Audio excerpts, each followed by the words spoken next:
Hey guys, welcome to a special edition of Man Cave Technology. This is just some straight up chat about the WannaCry Virus / malware / ransomware that's going around. I've got a lot of people asking questions and kind of curious about things, so I thought I would just make a video and sort of lay it out there. So first off, this is essentially something that if you have a Windows computer that is not updated, you are vulnerable to catch. And the way that these work is they just start pinging IP addresses, going out on networks, looking for things, and if they can find another computer, they are going to take advantage of it. And here's what happens. This is why this is so scary for a lot of people.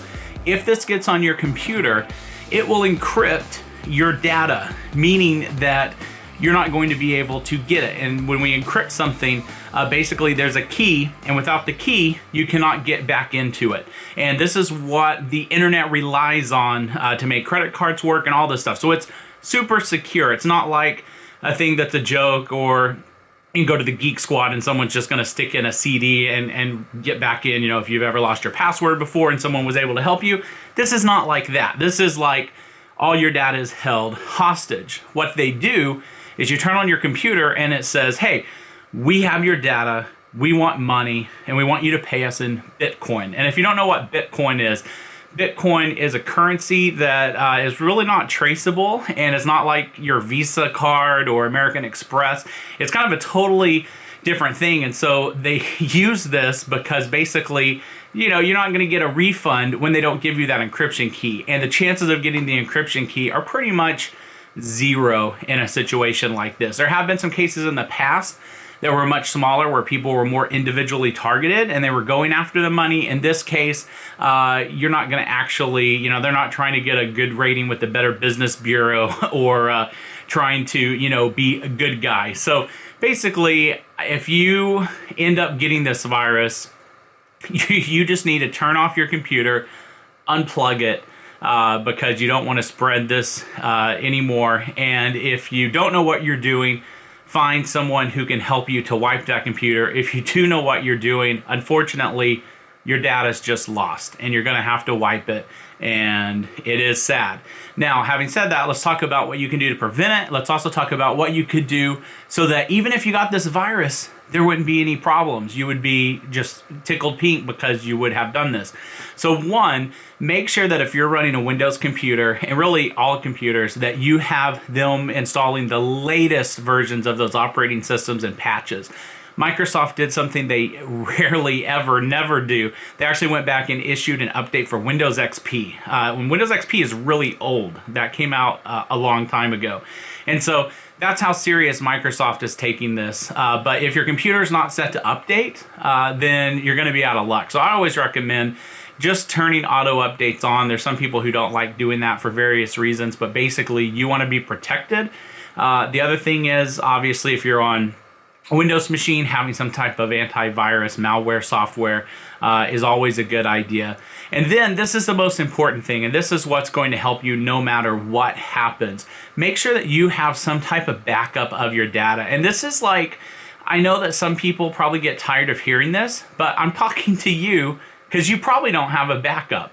And without a backup, you simply are just going to lose your data. And it could be this virus. It could just be a problem with your computer, a drive failure. All kinds of things can happen. So I really encourage people, make sure you have a backup plan in place. This is so easy today.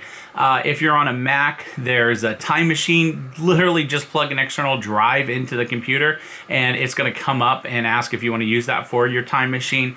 There's also great things that can be used on both platforms like CrashPlan, which actually backs up to the cloud. And so the advantage of that is that literally you could have a fire, you could have a theft, all your stuff could disappear and you could still get it back from the cloud. And so my ultimate recommendation is to make sure that you have a cloud backup. I really prefer to have both everything on my computer and have everything on a hard drive that's you know, within my reach. But then if both of those were to end up lost in a theft or a fire or something, then I have all my stuff in the cloud, and that way I know that I can get back to it and that no matter what happens, I'm gonna have that. So basically, make sure that you patch up all your stuff, that you're running the latest versions. If you do get infected, unplug the computer, deal with it immediately. Don't pay these guys. It's not going to work. And then here's kind of an interesting update. This is a little more geeky, but basically turns out that a security researcher found that there's a place in the code where essentially they put a kill switch. And it's kind of interesting. The kill switch is if the virus goes out and looks and it says, if this domain is registered, so like a domain name like, ralphsplumbing.com, if this domain name is registered, then don't continue to do the virus, basically stop. And it was just some very bizarre domain name, and the security researcher actually went out and registered that domain name. And so that may be slowing this down because at least in that thread, it's looking and going, okay, it's time to stop. But the problem is that may not be the ultimate in stopping this thing. Also, there may be other strains. There's all kinds of stuff. So basically, make sure that you are protected. And if you have any questions, definitely leave a comment, and we would love to help you. But thanks for watching Man Cave Technology. Please subscribe to the YouTube channel and check out some of our other videos as well. Thanks for watching.